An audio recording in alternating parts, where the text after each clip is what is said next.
ময়মনসিংহের ফুলবাড়ী উপজেলার নাওগাঁও ইউনিয়নে বাংলাদেশ জাতীয়তাবাদী দল বিএনপির ভারপ্রাপ্ত চেয়ারম্যান তারেক রহমানের ঘোষিত রাষ্ট্রকাঠামো মেরামতের ৩১ দফা মানুষের কাছে পৌঁছে দিতে জনসমাবেশ অনুষ্ঠিত হয়েছে।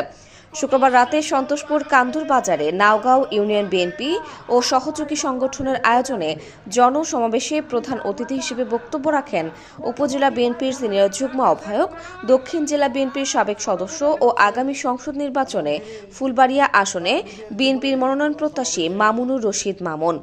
অনুষ্ঠানের শুরুতে ইউনিয়নের বিভিন্ন ওয়ার্ড থেকে নেতাকর্মীদের খণ্ড খণ্ড মিছিল যোগদান করে পরিপূর্ণ হয় জনসমাবেশ স্থল। প্রধান অতিথির বক্তব্যে মামুনুর রশিদ মামুন বলেন, বিগত অবৈধ ফ্যাসিস্ট স্বৈরাচারী সরকারের ভোটারবিহীন প্রধানমন্ত্রী শেখ হাসিনা দেশের যে ক্ষতি করেছে তা আগামী ৫০ বছরেও পূরণ করা সম্ভব হবে না। এ সময় তিনি শেখ হাসিনাকে দেশে ফিরিয়ে এনে তার বিচার নিশ্চিত করার দাবি জানান। শেখ হাসিনা এ দেশের যে ক্ষতি করে গেছে, তার সরকার যে ক্ষতি করে গেছে এবং ফ্যাসিস্ট আওয়ামী লীগ যে ক্ষতি করে গেছে, আমাদের সেই ক্ষতি আমরা আগামী ৩০-৫০ বছরে পুষিয়ে উঠতে পারবো না।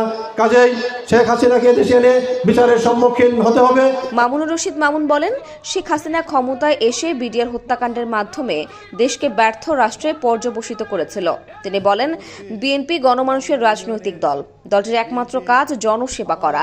বলেন, বিগত আন্দোলন সংগ্রামে যারা ভূমিকা রেখেছে তাদের মাধ্যমে বিএনপির ভবিষ্যৎ কমিটি গঠিত হবে।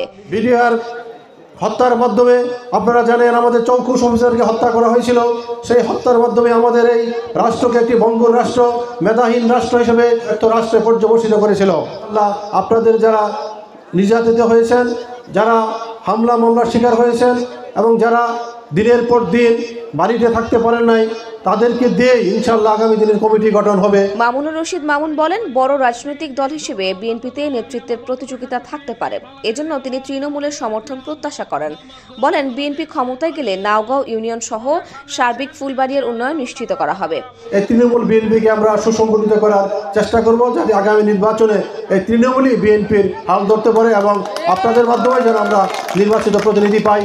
নাওগাঁও ইউনিয়ন বিএনপি নেতা আইয়ুব আলীর সভাপতিত্বে জনসমাবেশে আরও বক্তব্য রাখেন উপজেলা বিএনপির সাবেক সাংগঠনিক সম্পাদক মুজিবুর রহমান ফরাচি, উপজেলা বিএনপির সদস্য আব্দুল লতিফ চৌধুরী, বিএনপি নেতা প্রভাষক রফিকুল ইসলাম, আব্দুল ওয়াদুদ আলী, গোলাম মোস্তফা সুরুজ, আব্দুল হেলিন, ইনসান আলী, শফিকুল ইসলাম খান খসরু, ফজলুল হক চৌধুরী, নজরুল ইসলাম খান, উপজেলা মহিলা দলের সিনিয়র সহসভাপতি উম্মে কুলসুম, শ্রমিক দলনেতা খায়রুল ইসলাম, উপজেলা ছাত্র দলের সিনিয়র যুগ্ম আহ্বায়ক কামাল হোসেন, রফিকুল ইসলাম, সাব্বির হোসেন রবিন ও ছাত্রদল নেতা রাসেল আহমেদ সহ উপজেলা ও ইউনিয়ন বিএনপি এবং সহযোগী সংগঠনের নেতারা। সমাবেশ পরিচালনা করেন দক্ষিণ জেলা যুবদল নেতা হুমায়ুন কবির।